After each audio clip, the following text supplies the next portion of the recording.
Dalam episode Kepo Buku kali ini, saya sedang asik-asiknya nih membaca buku-buku karya John Steinbeck. Saat ini lagi menggerayangi East of Eden. Buku yang pengen gue review itu adalah series buku dari Aditya Yoga, Iya Tuhan, Kamu, Aku Doa gitu. Nah, buku kedua yang aku akan sharing adalah Fahrenheit 451 dari penulisnya Ray Bradbury. Terus abis itu dia bilang gini ya, Om Kenji-kun asabi masyaAllah. Udah cukup aku nggak mau mengungkit-ungkit. kita milih nomor 1 apa nomor 2, kita nggak pernah mempengaruhi. Lu mau ngomongin politik atau ngomongin buku? Emang nanya apaan tadi dia? Buku. Oh, buku. Gue naik darah bener rekaman Kepo Buku nih.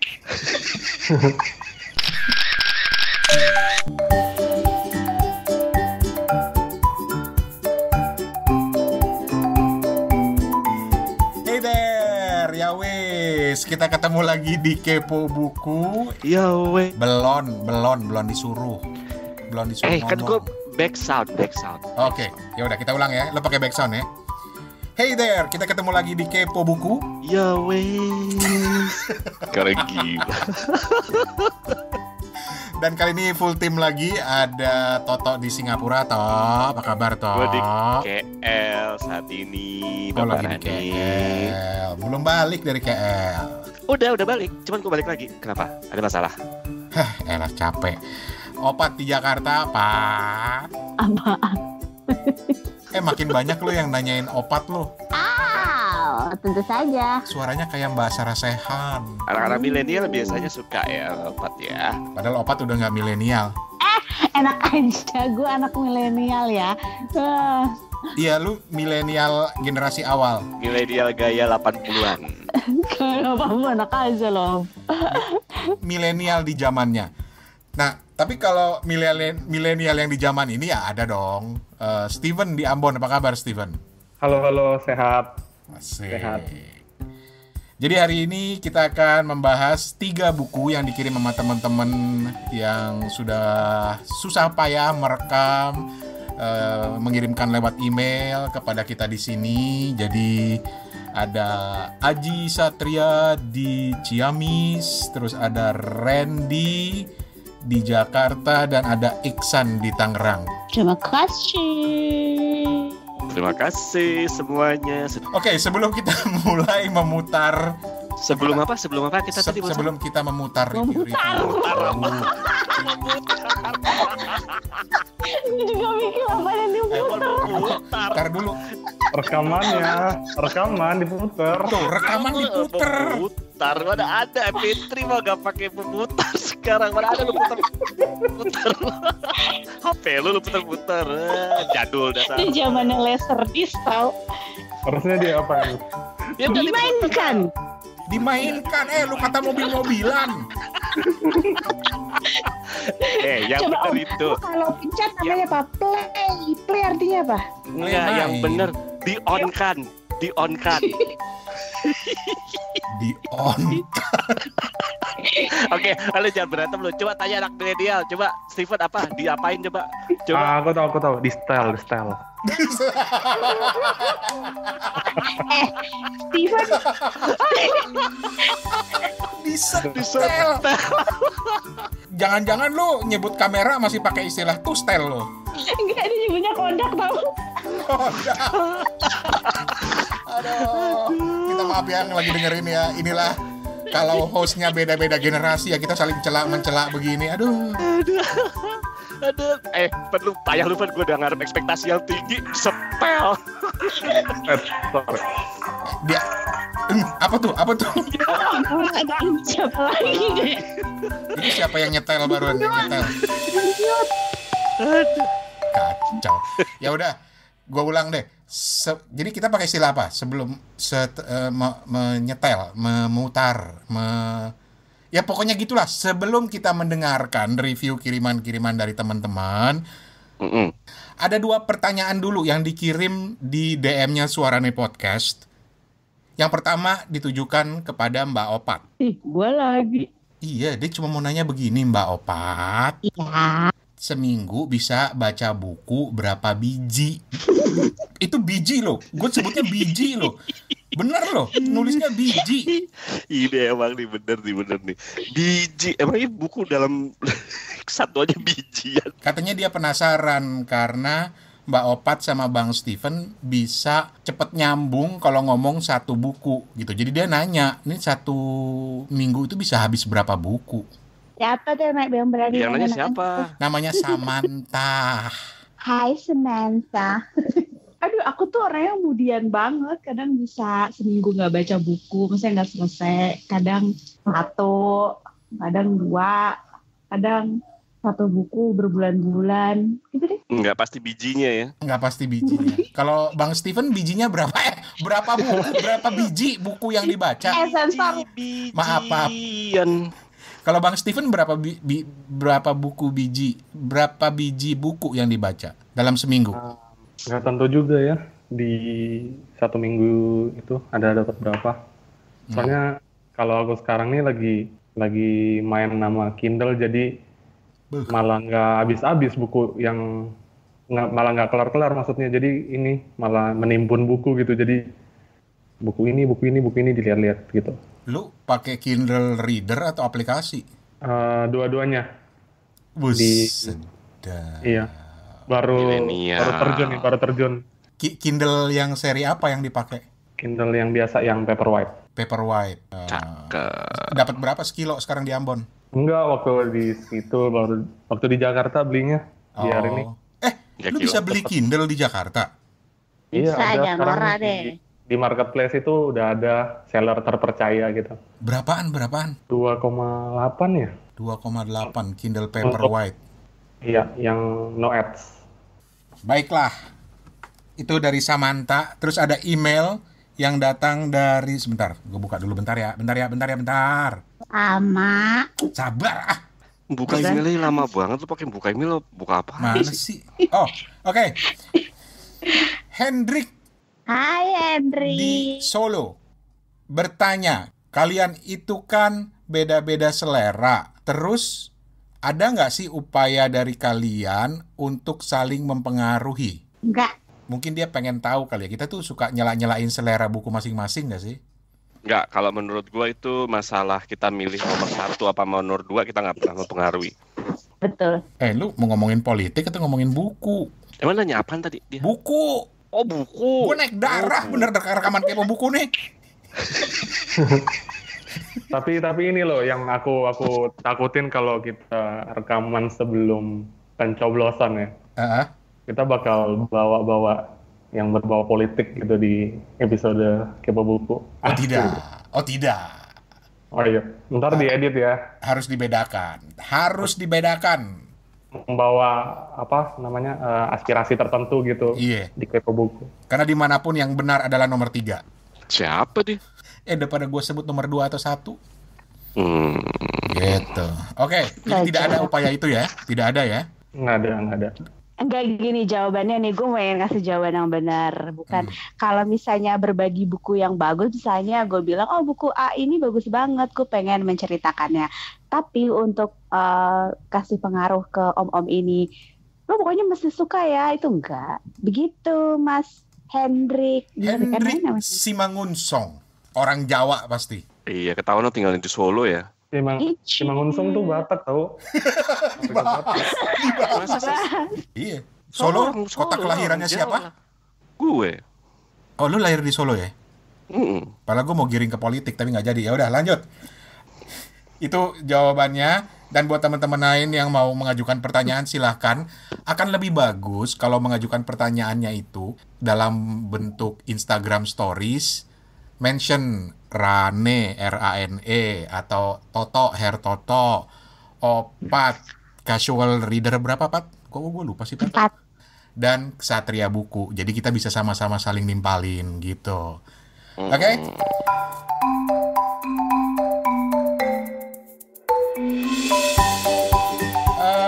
Langsung saja ini kita akan mendengarkan sekarang ada Ade Aji Satria di Ciamis.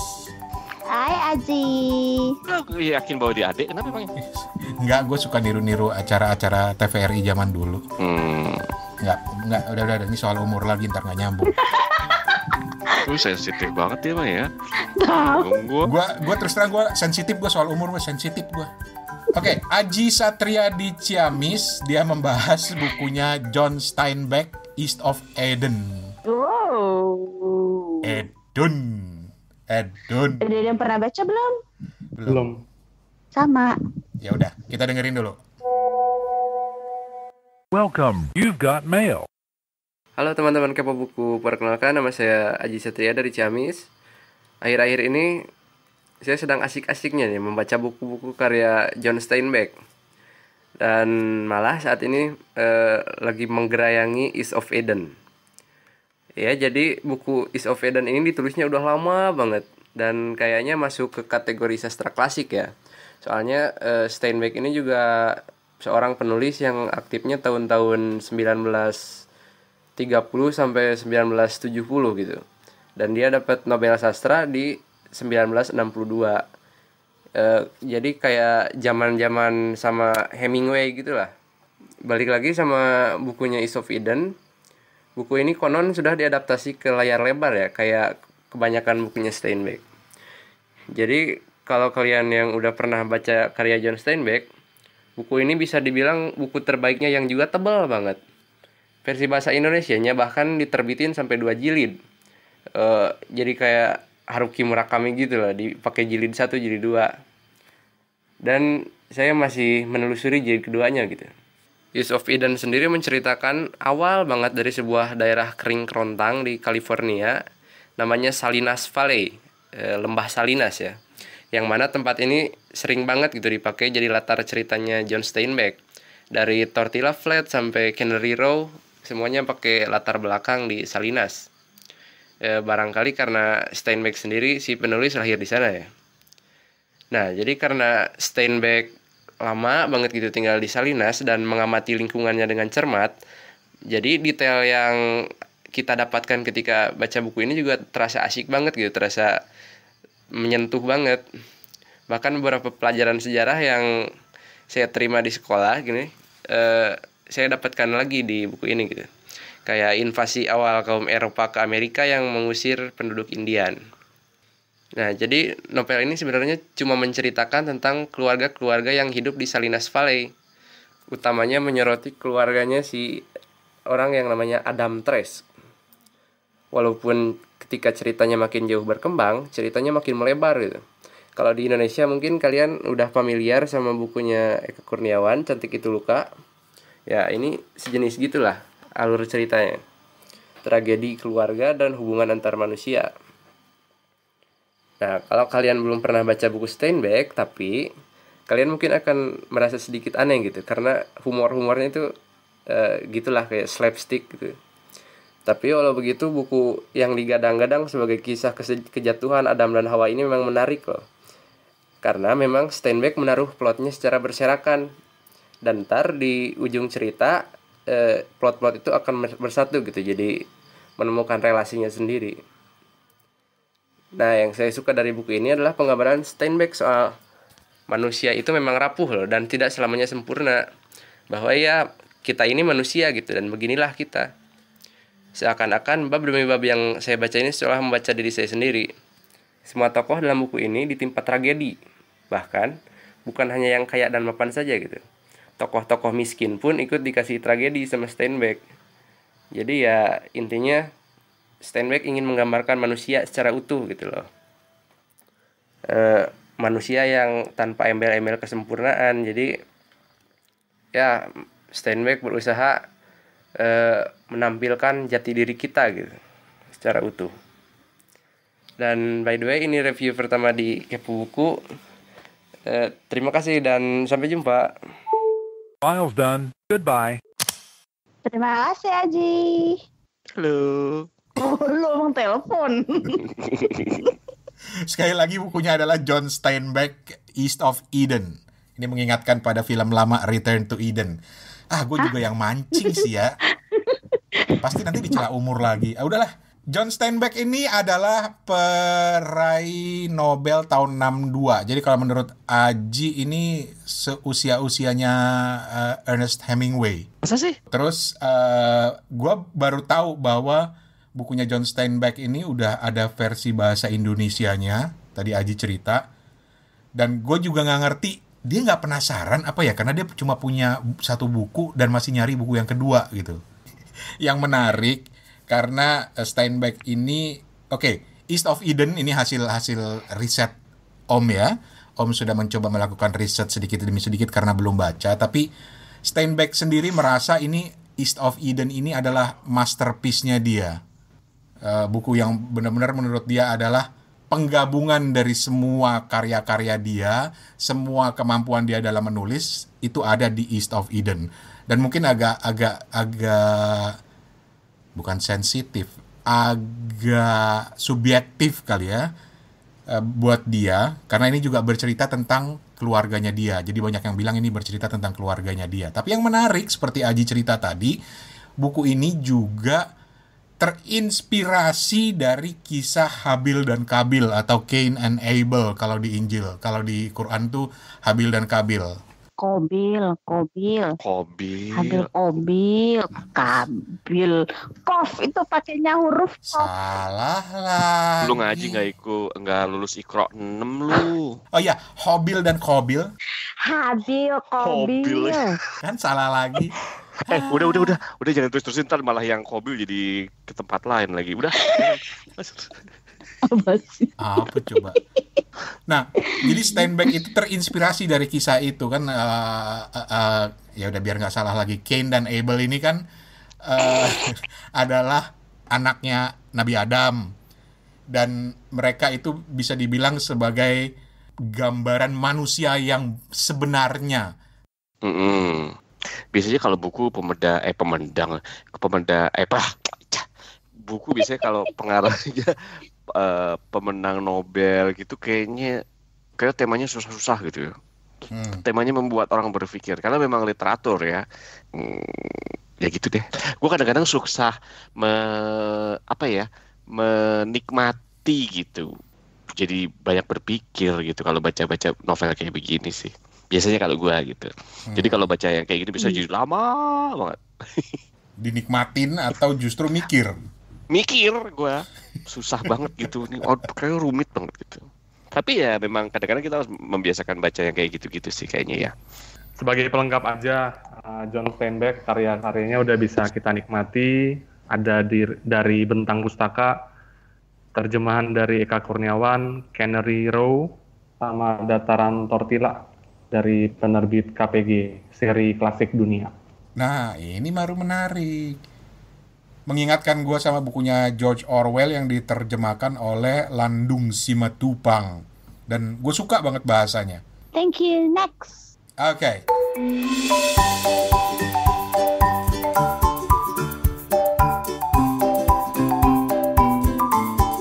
Kita lanjut lagi ke buku berikutnya. Kali ini siapa ya? Randy deh. Randy dulu.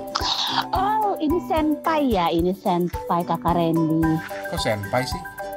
Senpai podcast dong. Oh ya? Randy Ardiantama. Ini adalah podcaster di Podcast Besok Senin dan Podcast Retropus.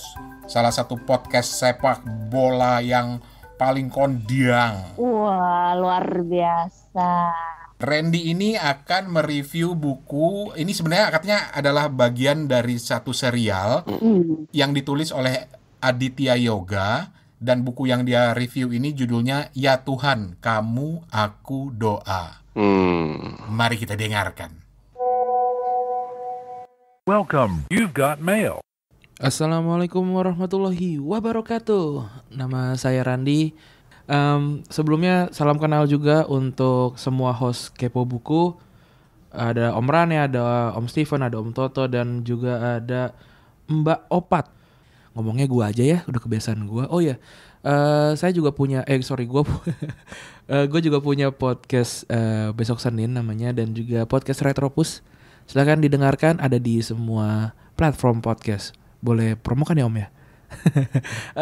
Buku yang pengen gue review itu adalah salah satu dari series buku dari Aditya Yoga yang judulnya Ya Tuhan, Kamu, Aku, Doa gitu. Kalau nggak salah ada 5 buku total, saya cuma punya 2 atau 3 gitu. Yang pengen di-review ini ya Tuhan kamu aku doa. Jadi isinya adalah tentang doa-doa orang-orang yang sedang galau hatinya, sedang bingung apa yang terjadi dengan hubungannya seperti itu. Jadi hampir semua doa ini diakhiri dengan amin. Bentuknya seperti cuma beberapa baris kalimat aja per halaman. Bukunya nggak gede, cukup kecil aja gitu dan tipis. Harganya itu waktu beli kalau nggak salah 35.000 sekian deh. Kayaknya masih ada juga di Gramedia karena ini bukunya belum terlalu lama, baru 2015 atau 2016 lah gitu. Nih contoh dari doa-doa yang ada di buku itu. Ya Tuhan berikan aku pencerahan. Sebetulnya aku siapanya dia sih. Amin. Terus ada lagi. Ya Tuhan, berikan pencerahan. Saya harus ngasih kode apa lagi sih? Kenapa dia kayaknya nggak nangkap kalau saya suka sama dia? Amin. Terus ya Tuhan, ketika aku merasa kehilangan dirinya, haruskah aku buat surat kehilangan di kantor polisi? Banyak banget diksi-diksi yang dipakai itu menggelitik, lucu gitu. Dan banyak juga yang nge-relate gitu. Ini kayak, ya Tuhan kenapa pacar saya ada di Tinder ya? Terus swipe kiri. Kan ini cukup cukup jenaka untuk sebuah doa gitu. Gue nggak bisa bilang kalau doanya nyeleneh atau gimana, tapi ini cukup menyenangkan, cukup refreshing setelah baca buku-buku tebal gitu. Jeda antar kedua buku gitu bisa dibaca ini buku-buku ini.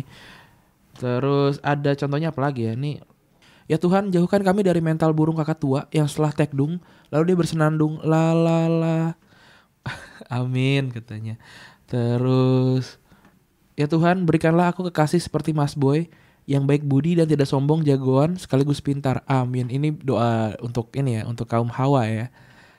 Terus banyak nih doa-doanya. Ya Tuhan jangan kau buat orang tua kami berpandangan buruk terhadap pasangan kami yang hanya karena gondrong dan tatoan. Amin.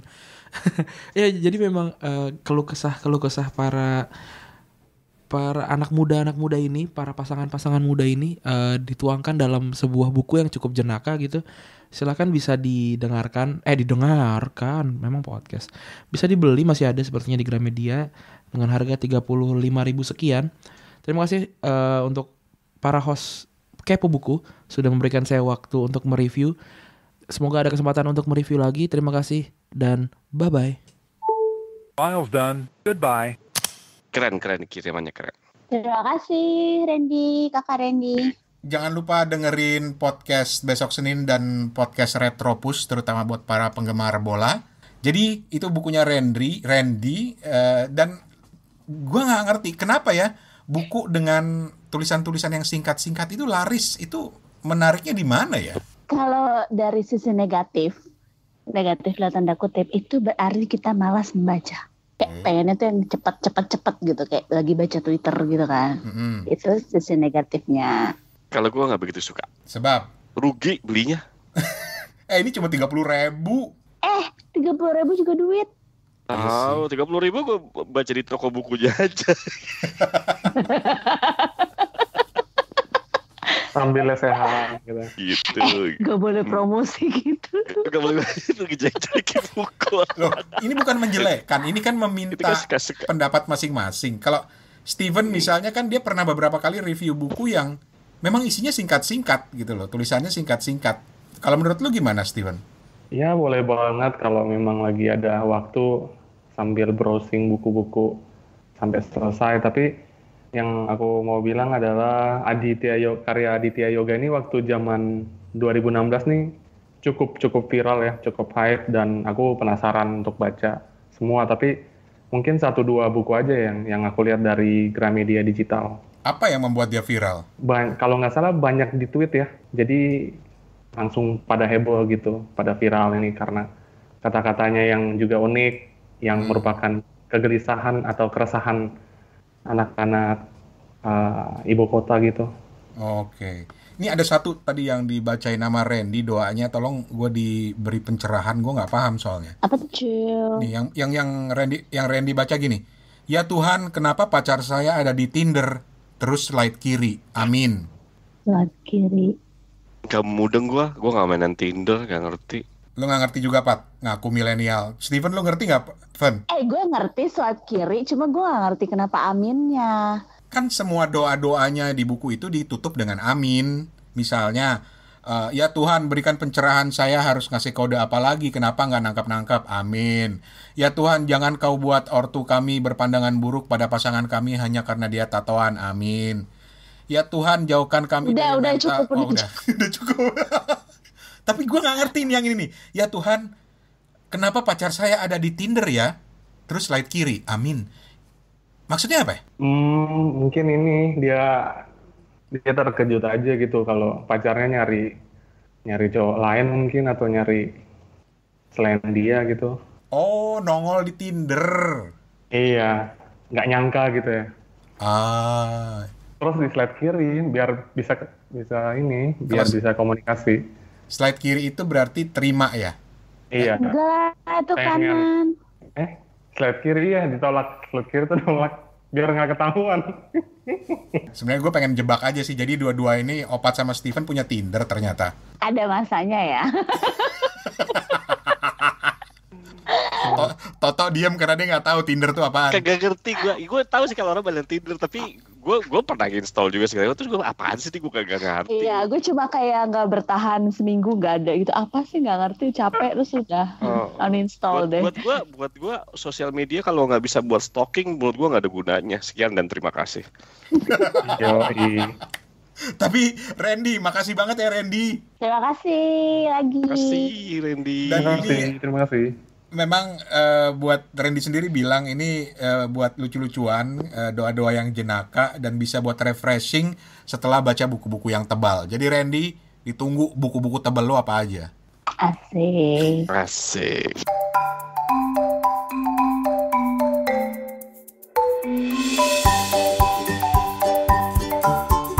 Dan paling akhir ada Iksan. Masih pada yang ingat Iksan nggak? Kayaknya pernah ngirim. Ayo, buku apa? Ini ayo. yang musik, bukan? Itu bukan dia ya? Bukan, Iksan itu yang ngirim buku. Yang mana ya Iksan? Ingat. Mas Iksan, lupa gua. Bukunya Nasir Tamara tentang Iran. Oh ya, aku ingat. Itu saja. Gitu. Dan Iksan di Tangerang, terima kasih udah ngirim lagi, senang banget. Kali ini dia mereview buku judulnya Fahrenheit 451 atau Fahrenheit 451 karya Ray Bradbury. Kita dengerin ya, kita dengerin. Welcome, you've got mail. Halo para pendengar Kepo Buku dan juga host yang kece. Aku Iksan dari Tangerang. Ini sharing aku yang kedua kalinya ya di Kepo Buku ini. Nah, buku kedua yang aku akan sharing adalah Fahrenheit 451. Dari penulisnya Ray Bradbury. Ini tahun terbitnya 1953, tapi udah diterbitin ulang lagi sama Gramedia tahun 2018-an. Genre dari buku ini distopian. Jadi ya masa depan yang tidak indah, tidak enak untuk dibayangkan lah ya. Jadi ada orang namanya Guy Montag. Beliau adalah petugas kebakaran, pekerjaannya adalah membakar buku. Nah, jadi petugas kebakaran di sini bukan untuk memadamkan api, tapi untuk membakar buku, memusnahkan semua buku-buku yang ada. Petugas kebakaran tersebut memiliki slogan yaitu bakar sampai menjadi abu. Lalu bakar abunya itu adalah slogan dari mereka. Ya awalnya si Montag ini dia bahagia ya sama pekerjaannya, yaitu membakar buku-buku yang ada.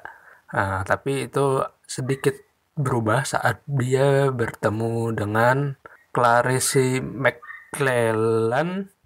Dia seorang anak berusia 17 tahunan kalau nggak salah. Nah, anak itu anak tidak biasa yang ada pada zaman dia. Sebenarnya kalau untuk zaman sekarang sih ya anak biasa aja. Cuma karena itu zamannya berbeda dan orang-orang telah berubah, jadi itu agak berbeda lah bagi si Montag tersebut. Nah, karena dia bertemu dengan Clarice McClellan itu, akhirnya Montag juga berpikir apakah dia telah melakukan perbuatan yang benar atau membahagiakan. Sisi lain juga Montag punya masalah dengan Mildred, yaitu istrinya. Dia mempunyai istri tapi dia merasa dia mencari-cari apa sih arti kebahagiaan itu. apa yang akan terjadi pada Montak selanjutnya aku nggak akan cerita ya, karena itu adalah spoiler, jadi lebih baik baca sendiri. Tapi komentar aku terhadap buku ini adalah buku ini lebih mengkomentari tentang lebih kepada dia mengkritik kehidupan sosial orang-orang yang ada, kayak mereka terlalu sibuk, terlalu asik dengan TV atau radio dibanding dengan orang-orang sekitarnya atau ngobrol sama siapapun itu, berinteraksi sosial atau ngapain aja. Termasuk juga baca buku. Emang ada unsur-unsur politiknya, tapi tidak terlalu sekental. Kalau kita ingat kepada novel 1984-nya George Orwell, ini tidak unsur politiknya tidak sekental tersebut. Tapi sebagai novel distopia ya aku cukup suka sih sama ini, karena nuansa atau ambience kelamnya atau nuansa ambience depressingnya si Guy Montag juga aku merasakan sekali. Terus ada orang-orang yang bisa dibilang nakal, masih mencintai buku kayak mantan-mantan profesor gitu, juga aku merasakan ya kayak mantan profesor yang hidup pada zamannya Montag ini, dia merasa terisolasi dari dunia luar karena ya mereka profesor, mereka mencintai buku, mereka membaca buku dan buku-buku ini dihancurkan. Jadi kita bisa membayangkan berapa depressingnya kehidupan mereka. Novel ini membangun nuansa kelam atau ambience-ambience tidak menyenangkan bukan karena faktor ekonomi atau faktor keamanan seperti peperangan, pembunuhan atau kayak di Hunger Games, tapi lebih kepada faktor psikologi masyarakat yang ada pada novel tersebut. Karena aku sendiri berpendapat dan menyimpulkan bahwa di situ negara cukup stabil, ekonomi baik-baik saja, teknologi juga berjalan dengan pesat, berkembang dengan pesat sekali, tapi yang dibutuhkan manusia kan juga bukan hanya itu ya. Manusia, kita tahu juga manusia adalah makhluk sosial, dia harus bersosialisasi segala macam. Sekian sharing dari saya. Mohon maaf kalau ada kesalahan atau yang tidak mengenakan. Mohon maaf. Terima kasih. Assalamualaikum warahmatullahi wabarakatuh. File's done. Goodbye. Oke, nanya dong. Apa? Tadi Ihsan bilang ini genrenya itu distopia. Yep. Apa sih? Coba tolong jelaskan Om Toto. Lah, bukan genre gue suruh jelasin distopia apaan. Karena dia merujuk ke novelnya George Orwell. Jadi mungkin ini yang cerita tentang futuristik gitu, tapi futuristik. Iya, tentang sebuah setting di masa depan gitu ya, yang aneh-aneh gitu. Karena George Orwell kan seperti itu kan settingnya kan. Distopia itu bukannya kebalikan dari utopia ya? Bener gak sih? Kalau utopia itu kan yang kita impikan. Kalau distopia yang tidak kita impikan. Betul? Betul. So betul. Tapi menarik ini ceritanya. Dan gue terus terang dari 3 buku ini, yang paling pertama gue tertarik adalah bukunya Ihsan ini. Karena dia settingnya itu adalah sebuah masyarakat gitu ya, yang sudah maju, yang sudah ekonominya bagus gitu ya. Jadi setting distopianya itu bukan pada kesengsaraan masyarakat, bencana dan perang dan lain sebagainya, tapi masyarakat yang sudah stabil. Namun di situ settingnya adalah buku itu adalah sesuatu yang terlarang dan dibakar. I see. Ini sebenarnya salah satu wishlistku banget nih, top wishlistku banget. Oke, jadi mudah-mudahan habis ini lu beli ya. Enggak, aku menunggu ada ngadoin. Makanya punya Tinder dulu. Nggak perlu punya Tinder. Anyway, si Fahrenheit ini ada banyak awards-nya loh. Om Rane tahu nggak? Nggak tahu. Iya, dia meraih beberapa awards. Hugo Awards for Best Novel di tahun 1954. California Book Award for Fiction meraih silver tahun 1953. Dan lain-lain. Anyway, gue tertarik karena dia nyebut-nyebut beberapa kali George Orwell yang 1984 dan gue suka banget itu. Terus ada satu juga yang langsung membuat gue tertarik karena dia bilang dia suka nuansa kelamnya. Suasana depressing tokonya itu katanya terasakan sekali gitu. Jadi penasaran aja. Karena itu kan juga sama nuansanya dengan bukunya atau tulisan-tulisannya Haruki Murakami kan. Dan gue suka buku-buku seperti itu karena membawa kita pada perasaan kelam. Kelam, kenapa gue ketawa ya? Kok kelam? Perasaan gloomy gitu. Gloomy. Dan itu gue tangkap banget di buku-bukunya Murakami. Makanya penasaran. Oh, ini langsung masuk. Sebentar. Emang semuanya ceritanya Murakami gloomy gitu? Enggak kan? Oh, iya. Enggak. Kalau menurut gue iya. Kalau itu menurut gue topik iya. berbeda lagi nanti. Aku malah pengen nanya ke Bang Rane nih. Jadi Bang Rane bilang kalau baca nuansanya buku-buku Nur Roham ini kayak gloomy gitu. Apakah yang ingin aku tanyain adalah apakah Bang Rane punya kebutuhan untuk membaca yang seperti itu karena ingin keluar dari realita kehidupan sedikit sebentar gitu atau mungkin ya itu kayak tadi. Bilang aja pengen lari dari kenyataan. Gue nggak tahu ya, gue nggak bilang begitu sih, tapi mungkin lebih kepada kemampuan si penulis untuk menggambarkan suasana sehingga nyangkut di gue. Misalnya nih ya, ketika ya gue nanti akan cerita juga lah soal Fahrenheit 451 kalau gue udah baca. Tapi misalnya salah satu adegan yang nempel banget di kepala gue nggak tahu Opat udah baca apa belum, adalah adegan ketika salah satu tokoh di novel Ichikyu Hachiyongnya Murakami itu lagi nongkrong di atas perosotan anak-anak di tengah taman pada malam hari. Itu buat gue nempel banget di kepala suasana itu. Jadi kalau dibilang untuk lari dari kenyataan, nggak tahu lah, entahlah. Terus abis itu dia bilang gini ya Om di atas person, Kenji-kun asabi masyawu. Apa lagi sih? Gue bingung bener dah. Jangan lo nakut-nakutin aja lo, hidup udah serem. Tapi Om Rane belum nonton yang barusan yang aku bilang itu ya? Belum. Dan gua nggak akan mau nonton. Kenapa? Itu nggak serem kali Om? Ya dari cara lo ngomong aja gue udah takut. Apakah memang gaya ngomong lo aja yang bikin gue takut? Tapi Steven itu menjawab pertanyaan lo nggak, Steven? Enggak, udah cukup aku nggak mau mengungkit. Nggak, karena buat gue nonton film, baca buku, bahkan mendengerin lagu itu buat gue bagus dalam subjektivitas gue adalah kalau gue bisa terbawa suasananya. Nah kebetulan yang gue suka baca adalah yang kelam-kelam begini, jadi ya senang aja terbawa suasana kelam itu gitu loh. Jadi edik juga gitu ya? Betul, dan gue bisa jalan cerita itu nomor 2 gitu. Silahkan untuk berbeda pendapat kalau teman-teman punya pendapat lain. Ya, ditunggu di DM Suarane Podcast. Asik. Atau email ke suarane@gmail.com. Menurut kamu saat kamu memilih suatu novel untuk dibaca, apa sih pertimbangan pertamanya? Apakah nuansanya seperti gue, harga seperti Toto barusan ngomong, atau penulisnya kan? Atau jalan ceritanya, atau apa? Ada yang mau nambahin? Atau yang lagi ngehits apa gitu Iya, kan? pribadi penulisnya saya tidak akan pernah membaca novel yang ditulis sama penulis yang pernah ngeblok saya misalnya kayak gitu. Pengalaman pribadi kayaknya. Ya wes, terima kasih banyak Iksan, Randy. Terima kasih San, Randy. Satu lagi tadi siapa? Aji Satria di Ciamis. Terima kasih banyak. Arigatou gozaimashita. Hai doitashimaste, kenapa gue yang jawab? Tapi buat teman-teman yang mau ikut seperti Aji, Randy, dan Iksan mengirimkan reviewnya silahkan, bebas, nggak perlu ada aturan tertentu.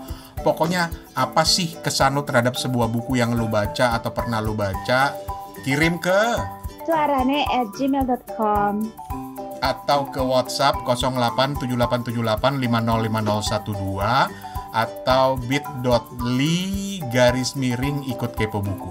Itu aja dulu. Ada juga yang pernah nyoba ngirim reviewnya lewat DM di Instagram. Hasilnya jernih loh. Cuma sayangnya nggak selesai, putus. Jadi buat siapapun itu yang pernah merasa ngirim review novel di Instagram dan terputus, kirim lagi dong. Ke WhatsApp aja. Ke WhatsApp bisa, ke DM di Instagram bisa, ke email bisa. atau Om Rane itu dong nomornya WhatsApp-nya Kepo Buku dicantumin di Instagramnya. Oh iya, nanti gue cantumin di Instagramnya gitu ya. Jadi terima kasih banyak sekali lagi Opat, Toto, cepet sembuh Tok. Steven, terima kasih. Sama. Sampai jumpa. Lupa. Terima kasih. Terima kasih. Bye.